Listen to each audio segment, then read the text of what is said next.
temanku. Kebetulan dia bekerja di Direktorat Jenderal Pajak dan dia bisa membantu menjawab pertanyaan kalian. Hai Vita, hai Jana, senang kalian datang. Aku ingin lebih tahu tentang apa sih itu pajak penghasilan pribadi. Wicca, jadi pajak penghasilan orang pribadi itu ada di peraturan pemerintah nomor 58 tahun 2023 mengenai pemotongan pajak penghasilan pasal 21 atas penghasilan yang berhubungan dengan jasa, pekerjaan atau wajib pajak orang pribadi. Oke, sekarang aku dari paham lalu apa sih pengertian dari PPh orang pribadi? Nah, PPh orang pribadi adalah pajak yang digunakan atas penghasilan yang diterima oleh individu selama 1 tahun pajak seperti gaji, investasi, dan usaha. Kalau begitu, siapa saja yang dianggap sebagai subjek PPh orang pribadi? Jadi subjek PPh orang pribadi itu ada wajib pajak dalam negeri sama wajib pajak luar negeri. Nah, kalau wajib pajak dalam negeri itu orang yang bertempat tinggal atau berada di Indonesia lebih dari 183 hari atau dalam jangka waktu 12 bulan atau yang berniat ingin tempat tinggal di Indonesia.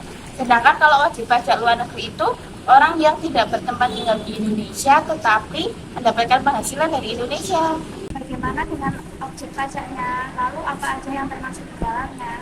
Kalau objek pajak penghasilan pribadi itu adalah sesuatu yang dapat menghasilkan keuntungan. Keuntungan itu bisa berasal dari dalam negeri maupun luar negeri yang digunakan untuk kebutuhan hidup dan meningkatkan kekayaan.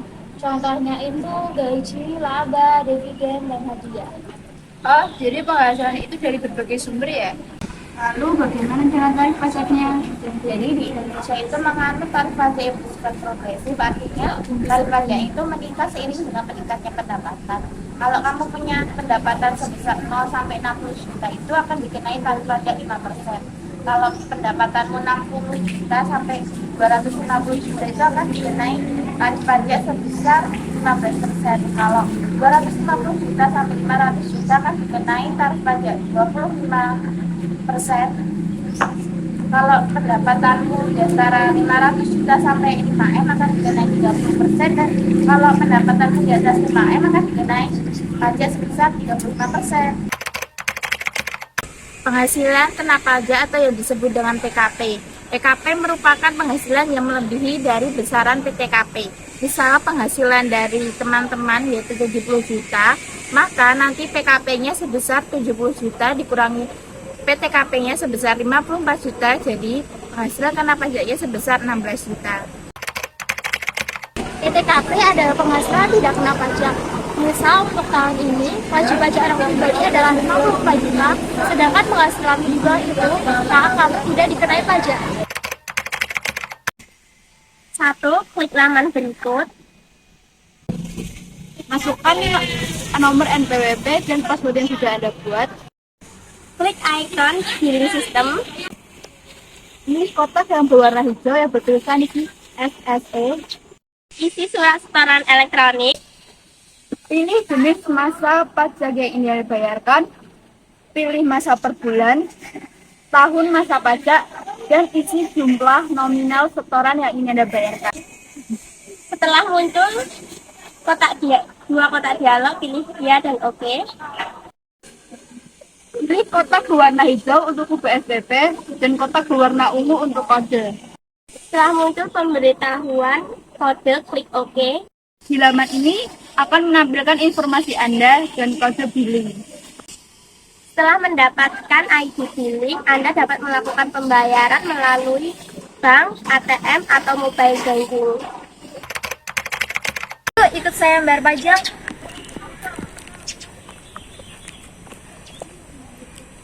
Saya cek dulu ya, Mbak. Oke.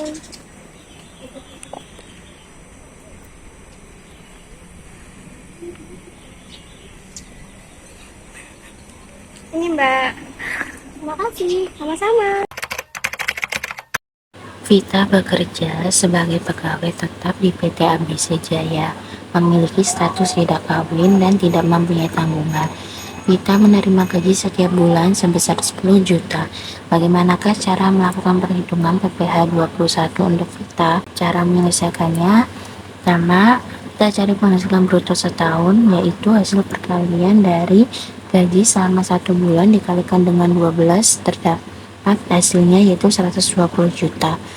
Lalu biaya jabatan selama setahun sebesar 5% dikalikan dengan gaji kita selama 1 tahun yaitu 120 juta mendapatkan sebesar 6 juta. Lalu penghasilan bersihnya yaitu gaji selama setahun dikurangi dengan biaya jabatan yaitu sebesar 114 juta.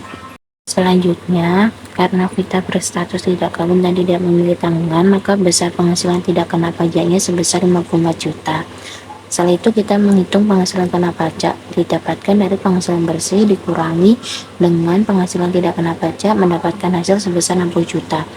Perhitungan pajak penghasilan menurut pasal 21 untuk Vita dalam setahun yaitu karena penghasilan kena pajak Vita sebesar 60 juta, maka tarifnya sebesar 5%, sehingga 5% dari 60 juta didapatkan 3 juta per tahun, sehingga Vita harus membayarkan pajak sebesar 3 juta per tahun atau 250.000 per bulan.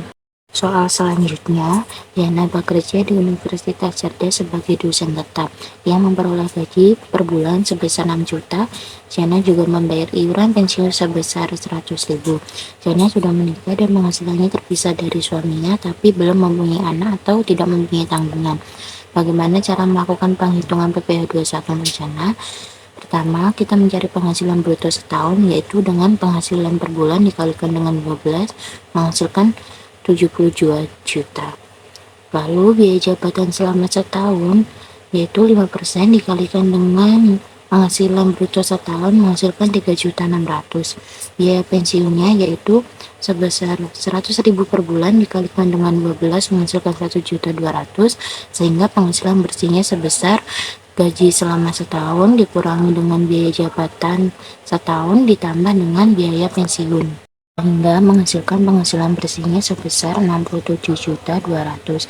Karena Jana sudah menikah tapi tidak memiliki tanggungan, maka penghasilan tidak kena pajaknya sebesar 58.500.000. Maka penghasilan kena pajaknya yaitu penghasilan bersih dikurangi dengan penghasilan tidak kena pajak menghasilkan penghasilan kena pajak sebesar 8.700.000. Perhitungan PPh pasal 21 dalam setahun yaitu 5% dari penghasilan kena pajak.